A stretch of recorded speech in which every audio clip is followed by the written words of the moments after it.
right, welcome back to the Launch School podcast. I'm Brandi here with Sherece, a current student. Hi, Sherece. Hi, How are you today? I'm good. How are you? Doing well. Thanks for joining us. This is another student spotlight. So, we are chatting with current students, and you're a current student in the core curriculum. So, we just want to hear a bit about your story. I think the way you got into Launch School, kind of your backstory, is really interesting. A lot of people can relate to that. And also, now in the community, you are a Smooth Start lead and a spot lead, which is how we kind of like got into contact for this episode. So I'd love to hear about that. To get us started, do you just want to share with us a little bit about, well, first where you're at in the curriculum now, but then kind of dive into like your background, how you found Launch School, how you ended up here? Yeah, so I just took the written assessment for 229, the object-oriented JavaScript, which is really exciting. Um, I found Launch School, I want to say maybe 5 or almost 6 years ago. Wow. I've only been in the core curriculum for a little over 2 years now, so I was kind of like dabbling with the prep course for 2 or 3 years before I officially signed up. But I found Launch School because I was kind of like in this phase of my life where I was trying something new every month. Hmm. And I found this free HTML class, I think. And I took it because it sounded interesting. And it just like clicked in a way that nothing had ever clicked for me before. And it's funny thinking back to what it was. It was like an HTML form or something like that. So simple. But at the time, I'd never done anything like that before. And it was just so cool. And so I think I found Launch School pretty quickly in a Reddit thread where everyone finds Where Launch everyone School. finds Launch School, Um, yeah. yeah, for real. And I just read the website. I loved like the whole mastery based idea. I knew that I would not be suited for a boot camp because I just don't do well under those kinds of time crunches. I knew that I would need more time to really learn stuff. And I also didn't really want to go to university and try to get a degree. And so this just seemed like a really good fit. Great. So that's a long time to spend in the prep course. What was going on there? I mean, uh, if you've spent like, oh, and just to clarify, when you say the object-oriented JavaScript course, you mean in the front end curriculum. So you're on the Ruby track. So Yes, in not the front like, end. Yeah. yeah, not like the Yes. third course in. You're like, I think like Almost three done. quarters done. Yeah, yeah, you're reaching the end. Yep. So almost to the end in 2 years. I don't think the prep course really took you that long. So what was going on there? Yeah. Okay. So this answer requires a bit of context. So I'm really sorry if this is boring. But um going back to my childhood, I was a really smart kid. I loved school. I loved homework. I would like take homework with me on family vacations and I would redo my favorite homework assignments. I loved learning and I was curious about everything. And then when I got to high school, my sister and I were moved back and forth between my parents several times a year. So we went to a lot of different schools. And after transferring that many times, you just kind of stop doing homework, stop studying, stop going to school, so I like lost all of those study skills and the self-discipline that I'd had as a kid. Um, so that had a pretty big impact. That led to me having to get my GED because I didn't have enough credits to graduate, and that was a sore spot for a while as well. And then I felt kind of pressured to go right into college as an 18-year-old, and then surprise, surprise, I didn't succeed because I didn't have any study skills. So all of that kind of accumulated to really low self-confidence when it came to accomplishing things and like learning things because I just didn't feel like I knew how to do any of that. So about 10 years later, I had been working in the service industry that whole time, not really learning anything, not really like challenging myself. And then, like I said, I got to this free class and I knew that that was what I wanted to do, or at least I wanted to try. When I started doing the prep course in launch school for Ruby, it just kept making more and more sense. And so I just like knew that this is what I wanted to do and that I wanted to learn it. But I had tried and failed at so many things because I just didn't know how to, like, get past the discomfort of not knowing how to do something, and I didn't really know how to discipline myself to sit down and learn something new, and so I just didn't want this to be another thing that I pursued and then left behind. So it took me a long time. I didn't do the prep course consistently for those 2 or 3 years. I kind of would just, like, do a little bit, be really motivated, and then life would get in the way, and then I'd come back 6 months later and be like, "Okay, this is the time. I'm gonna do it," and then rinse and repeat for 2 or 3 years. Um, I don't I don't think anything, like, special happened that changed my mind and, like, made me brave enough to go for it. I think I just grew up, to be honest. Like, Mhm. I like to say that my frontal lobe or whatever developed fully, so, um but yeah, I just was in a different place in my life, like, we had just moved to a new place. It was kind of a fresh start, and I'm very fortunate in that my husband has a really stable job and can support us financially, so I was able to, like, take the time to pursue this. Um, and yeah, so it was just kind of timing. I, like, turned 30 and I was like, "This is perfect. Let's as a 30-year-old, let's pursue this." Mhm. That's really interesting. So you spent like 2 or 3 years maybe going through the prep course, and it sounds like almost just like amping yourself up to be like, "I can do this," and, almost acknowledge that you're going to do it even if you fail. Yeah. Yeah, that's interesting. I think a lot of people Yeah. resonate with that. We hear from a lot of capstone grads who are like, I have a degree in finance and I transitioned into software, which is great. There's a lot of those, graduates, but there's also a lot of us here who don't have degrees, who came from the service industry, and I think a lot of people also resonate with the kind of childhood story of doing really well in school and things kind of coming naturally to you, and then something happens. So it's a common story, and I think it's great to share it because when people look at you now in the core curriculum, if they're like in the prep, they're like, oh, it's Sherece. She's a spot lead. She's a smooth start lead. Like she has it all figured out. And I think you're just saying like that's not quite the case. Like now you're here, but it took a lot. It took a lot of work.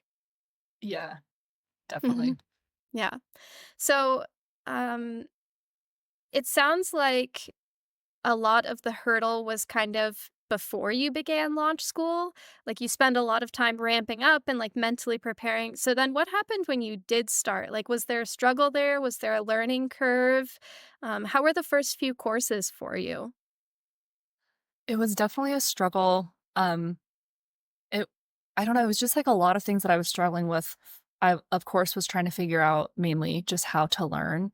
I didn't know how to discipline myself, and so a lot of my time was spent being really hard on myself for maybe not being able to sit down for 6 hours a day and study. That's just impossible to do when you come from not doing that at all. Mhm. And then especially seeing when I was in the place where I'm seeing people further on in the curriculum, and I'm thinking, "They're probably studying 8 hours a day, they're full-time, they're, like, so good at this," and then I compare it to me, and I can't even sit down for an hour and a half. It was really hard to get past the comparison, and then also it was a struggle to find my confidence because as I was going through the material, I was learning things, and I have gotten really great, um, scores on my assessments, and so I clearly am, like, learning things and retaining the information, but every time I would get a good score, I'd always think, like, "Do they really is are these really that hard? Because I don't know about this." Like, if I'm getting an A, what does that mean? So, that was kind of a struggle. Yeah, it was just a lot of, like,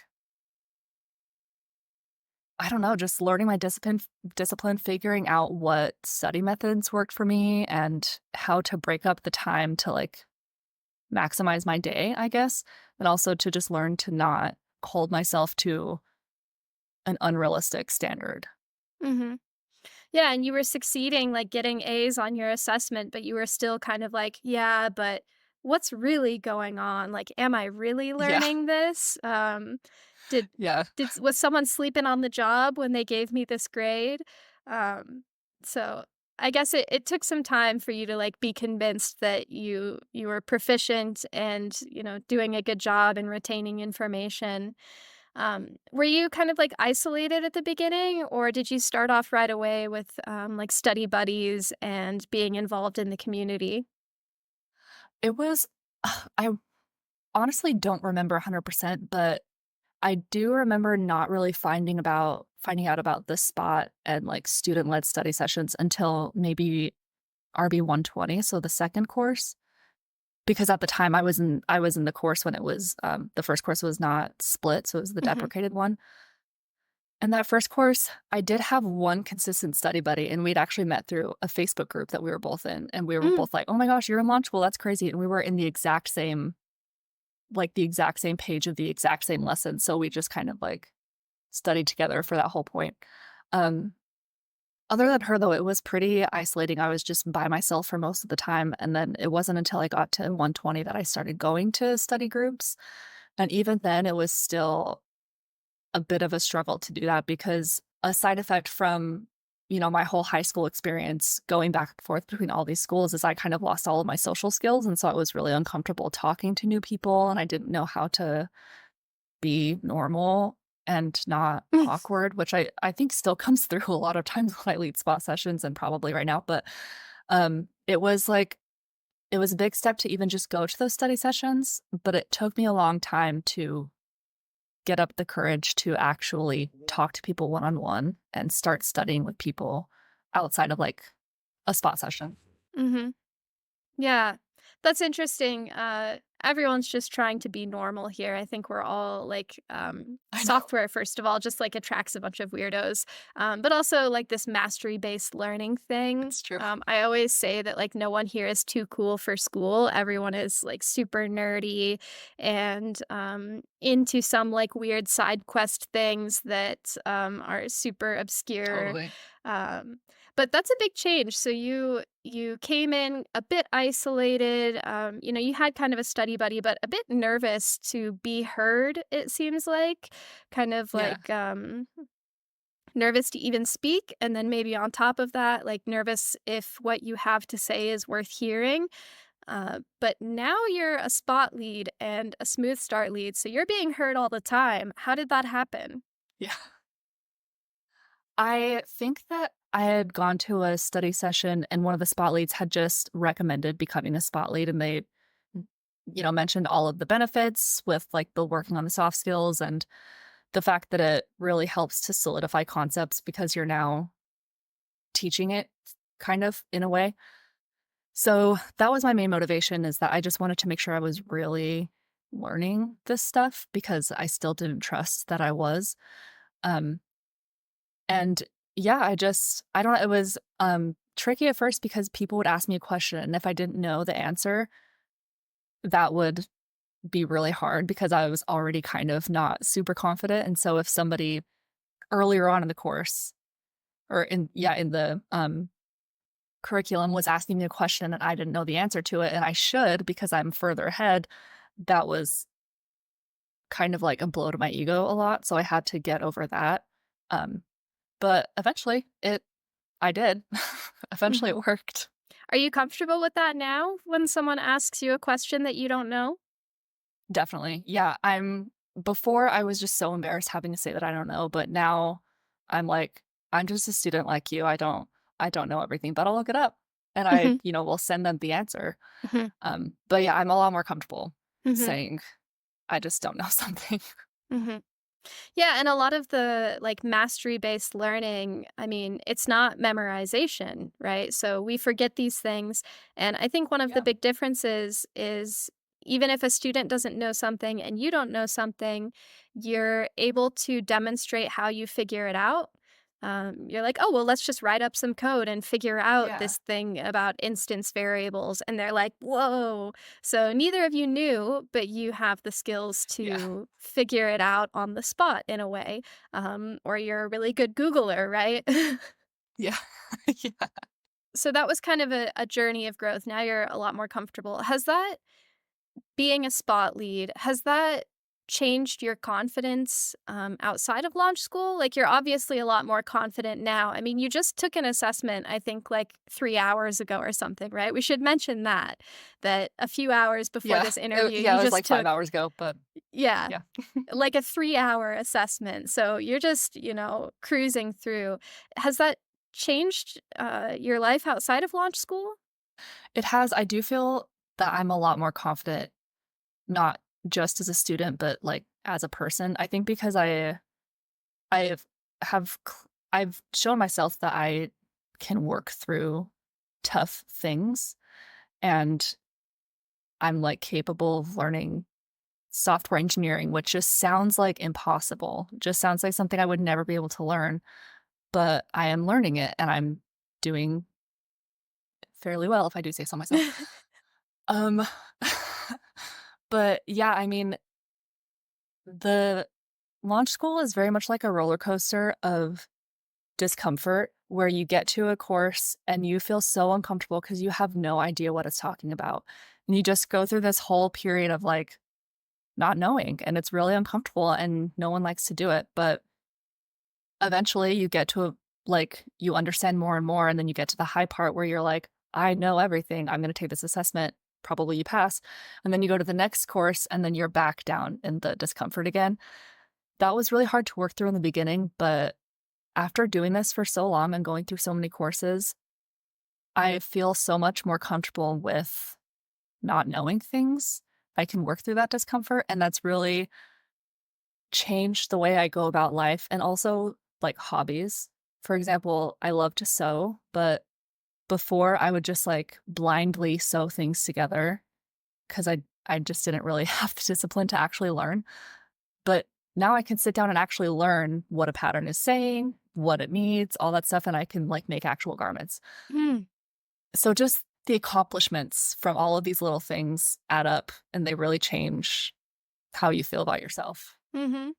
Yeah, that roller coaster you described, that resonates with, I think, every student at launch school. Yeah. And we hear it from Chris a lot that that's software. That doesn't stop. Like in your job, being comfortable in discomfort is a big part of it. And I think that part of it is probably just building trust. Like it's confidence, but also that trust that you can figure it out. We were talking about just before this episode started, talking about the object oriented JavaScript course, and that in retrospect, you almost wonder what was so confusing. And once that happens a Yeah. number of times, you're convinced that, you see this thing that feels like this huge hurdle. Like, how am I ever going to understand, the HTTP request response cycle? And you just trust, right? That if you keep going, you'll get it. So I think that's a huge skill and Yeah. good for life, too. Good for sewing. Definitely Yeah, great for sewing. great for sewing. And how did you so you became a spot lead, and then later on you became a smooth start lead. How did you become interested in that? Because that's not quite like being a spot lead. I think the smooth start lead is a little bit more like motivational and emotional. Yeah, I think it was a similar situation where somebody I knew, it might even been Nick Perry, who said that he was a smooth start lead and suggested doing it because I think that he did it, um, one more than me, or like the earlier cohort that I joined. Mhm. And yeah, I don't know, it just sounded that was what I would have loved to have when I started. And so I wanted to be a part of that to like give back, I guess, to give it to somebody else. Yeah, and it's been fun. It's been a journey. I really Mhm. like it. It's a lot of fun. Yeah, that's a great point that it's what you would have liked to have had. And I had a thought as well that it's kind of funny to hear you talk about like gaining this confidence and, moving through the curriculum well now, in that there's a lot of talk these days about like your inner child, and sometimes it feels a little woke, but it's almost true in a fact that you're like reconnecting with your inner child that was like super excited about homework and learning things and interested. So it feels like you've almost like come back full circle to that like inner child. I completely that's so funny that you say that because I was thinking almost that exact same thing. Mhm. like yesterday or the day before. Just like the curiosity that I had as a kid, I feel it coming back because everything, not even just with software engineering, every single thing that I'm curious about, I find myself asking like more and more questions where I would have not done that before. Mhm. And it's just, I don't know, it feels like very childlike and very fun to have that curiosity again. It's cool. Mhm. Yeah, and now with the, like, fully developed human brain that can have discipline and, control your emotions and things like that, because I think that also resonates with people that in the beginning, um, trying to learn these concepts can be really emotional, and I think a lot of people get into Yeah. the mindset of, like, "I'm stupid," which is really hard and painful, and I think a lot of people deal with that. I certainly did at the beginning. I mean, I would end up in tears, like, "What am I doing? Why am I trying to learn what a variable is?" You know? Um, Yeah. so that full circle is really nice. Okay, let's see. After we scheduled this interview, or at least talked about doing it, you actually reached out again and were like, "Hey, by the way, I got a not yet since we talked about this." And I asked you, I said, "Well, your story is really interesting, so we don't have to talk about your not yet if you don't want to." And you were like, "No, I want to talk about it," which is really interesting. So tell us about it. What happened? Why do you want to talk about it? Yes. Okay. So it was for the 216 assessment, the live coding one. Um, and I know that it's pretty common for people to get not yets with that one. That's the impression that I have. It's just a Hmm. notoriously very difficult course. So I went into it. I was live coding, no joke, every single day for like 3 weeks straight. The Hmm. minute I got into the course, I started live coding with somebody just to practice because I knew that I hadn't like live coded for so long. And so I was very rusty. And I knew that even though I wasn't through the course yet and I didn't have like all of the tools they were giving us yet, I still wanted to practice just the act of coding in front of somebody. And there was maybe a week and a half, like on the latter part, where I was coding with so many people every day and I had not met a problem I wasn't able to solve. So I was like on top of the world. Hmm. So I felt ready to take the assessment. And I know that from a technical standpoint, I was ready. I had all of the tools in my toolbox and I had the ability to pass. But what I didn't account for was how much my nerves would have an effect on my thought process. Um, so yeah, that was a big struggle. I went into it like I kind of just expected to read the question and know exactly what to do. And when that didn't happen, and when I couldn't even get to a point of like knowing what to do through my PDAC, I was really my mind was going a million different directions. And I couldn't like rein in my thoughts to just take a step back and think about what else I could do. I was just like lost down the rabbit hole. And overall, I got pretty good feedback for my performance, but ultimately I couldn't solve the problem because Hmm. I just couldn't get past that, you know, that little the nerves. I just couldn't get Hmm. past them. So that was really frustrating. And I'm glad I would have preferred that it didn't happen, of course, but I'm glad that it happened because it felt like as it was happening, I was like, I'm gonna learn a lot from this. I can tell this was a very valuable lesson. And I knew that if I had gotten a not yet earlier on in the the curriculum, I don't know if that would have derailed me enough to like make me quit forever Hmm. because I had such low confidence. There's a very good chance that that would have happened. So I'm glad that it happened later on in the curriculum when I knew that I could do it. It was just like myself that I had to overcome, I guess. Hmm. So I, the day of and the day after, I let myself just like wallow in self pity and really question if I was ever able to code in the first place because I knew that I would be fine, but I just wanted to be sad. And then after that, I kind of had like a plan of attack and I was like, okay, I know what I need to work on. I know that I need to get through the nerves. And I just worked through it for the next like week or so. And then I went into the second assessment knowing that I would be nervous. And so I was counting for that. I was no longer too confident. I was like appropriate level of confident. And then I passed and it was fine. Hmm. But yeah, I think it's important to talk about not yets because they are very scary and they sound, especially when you're first coming into the curriculum, it's just like the thought of getting a not yet is terrifying and it makes you Mhm. feel like, what are you even doing if Mhm. you can't pass an assessment? So I think it's important to talk about so that people know that it's fine if you get them. It doesn't like say anything bad about you or Mhm. your ability to learn. Mhm. Right. Yeah, the appropriate level of confident, I think, is a nice metric, and also just the nerves. I like what you said that, like, you could solve any problem that was thrown at you, so you felt really great about it, and a big part of live coding assessments is just the sheer panic. I mean, a lot of the times, like, your hands are shaking so much that, like, you almost can't type, and, I always tell people during study sessions Exactly. that you have to prepare for the, like, working memory that you have to be smaller because, like, at least a third of your brain is going to be purely dedicated to panicking and just, like, thinking about the time that you Yeah. have left and thinking about what's gonna happen if you fail and, just panic, sheer panic. So you have to work with, like, 2/3 of what Yeah. you're normally used to, and I don't know how you can simulate that when practicing. Maybe, like, I don't know, having someone, like, throw things at you as you code or something. It's really hard to simulate, during practice, so it's kind of It something you just is. have to be, like, Yeah. put out there and experience. Um, so I'm glad that, you came out of it in, a better place. You didn't have any, like, moments of doubt in terms of, like, your long-term trajectory then? No, I mean, the first day or 2, I let myself, like, think, "What am I doing here? I'm not a real coder." Mhm. But in the back of my mind, I was like, "Yes, I am. I'm fine."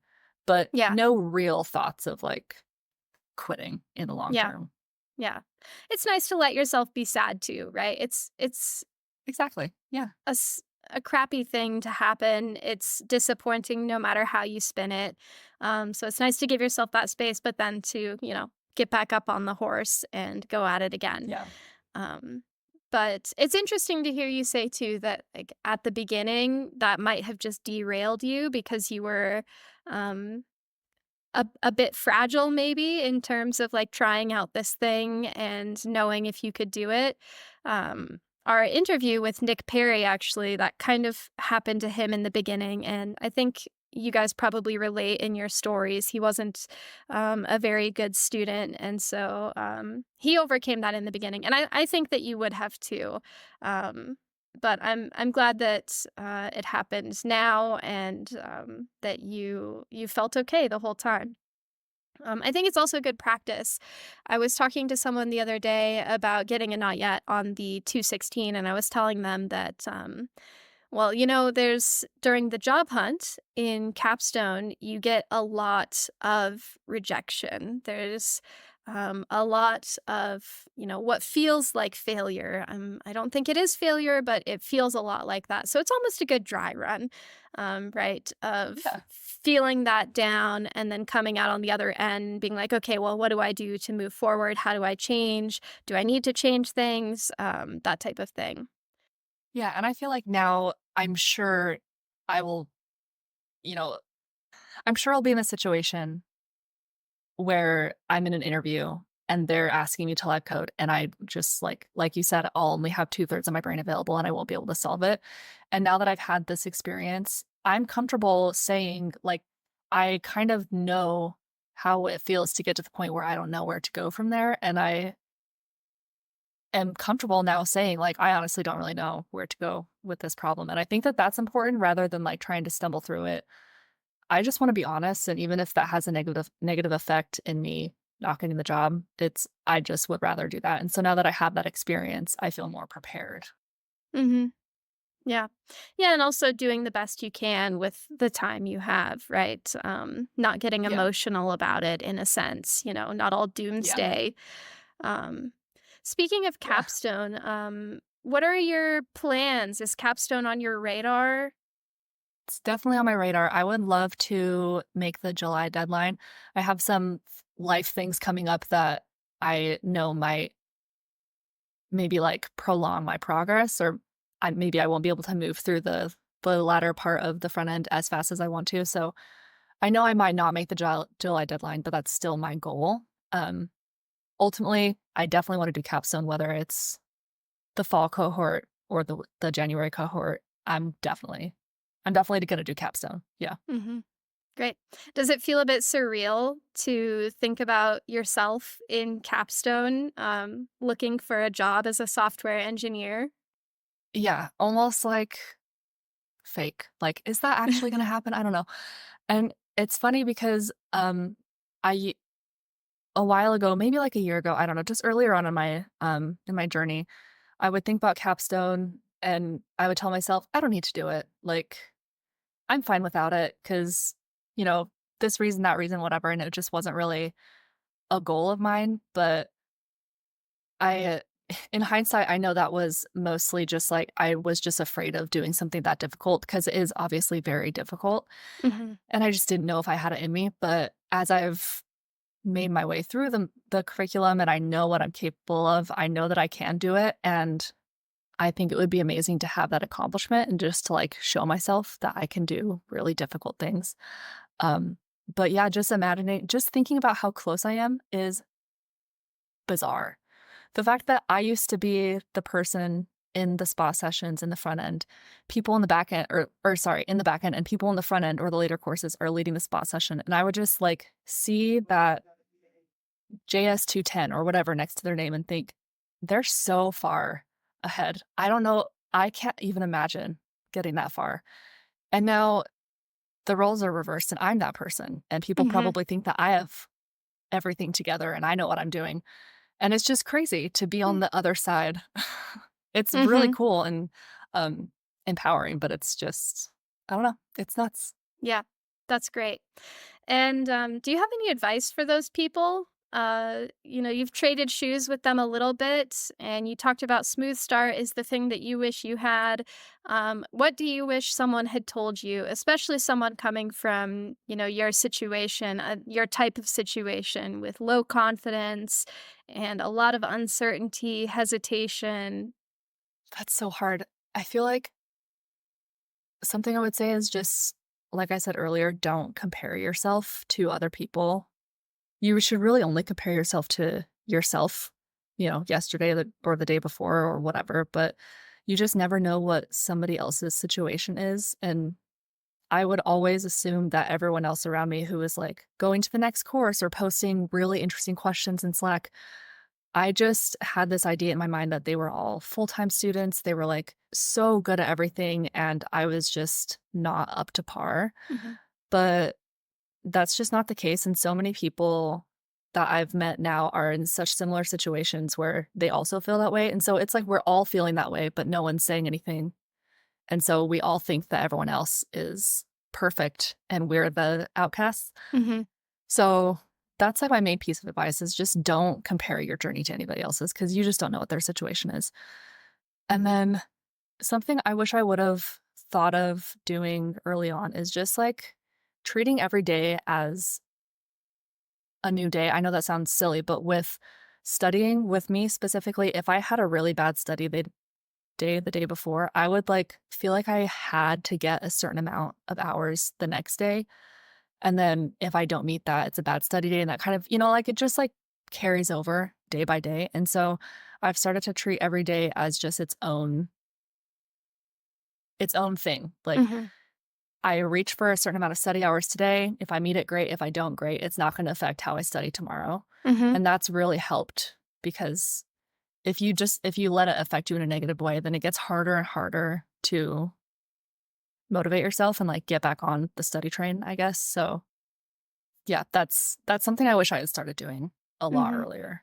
Right. It's self-paced for a reason, so you don't need to, Yeah, make up fake debt to yourself in a way. You're not falling exactly. Yeah. behind. It's good to put some pressure on, but, yeah, there's nothing helpful about, adding that, sense of falling behind for no reason, right? That's not the point of the Yeah. curriculum. That's really good advice. One day at a time, I think, is what it comes down to for a lot of people. And definitely comparing yourself to others. Everyone thinks that they're the imposter that's made it through. Um, Chris has said something before that I think is interesting, that everyone thinks that they're the exception, that they think that they're the one who's um, too old or has gone through the curriculum too slowly or is too this or too that to do capstone or to finish core or whatever it is. And there are some exceptions, right? Like some people don't have what it takes. It is difficult, but a lot of Yeah. people have what it takes. And you're here. I mean, you're almost done with the core curriculum. Sounds like you're on your way to capstone and gonna take on the title of, Sherece, the software engineer. Um, that'll be wild, right? Crazy. Yeah. Yes. I think a lot of people really resonate with your story, and thank you for sharing, especially your background and about your not yet and everything. It's great to hear. A lot of people have a lot of nerves, and I think that listening to these interviews with people like Charisse, the Smooth Start lead, is very soothing to people that had the same nerves that you did at the beginning. So thanks so much. Is there anything else that you wanted to share? I don't think so. Cool. Great conversation. Thanks so much for coming, and we can't wait to see where you go. I hope that we get to hear from you again in the future, and how you're doing, whatever you end up doing. I hope capstone goes smoothly for you, and that you get the job of your dreams. Thank you so much. I wish for the same. Yeah, right. Okay. Thanks, Charisse. Thank you. Bye. Bye.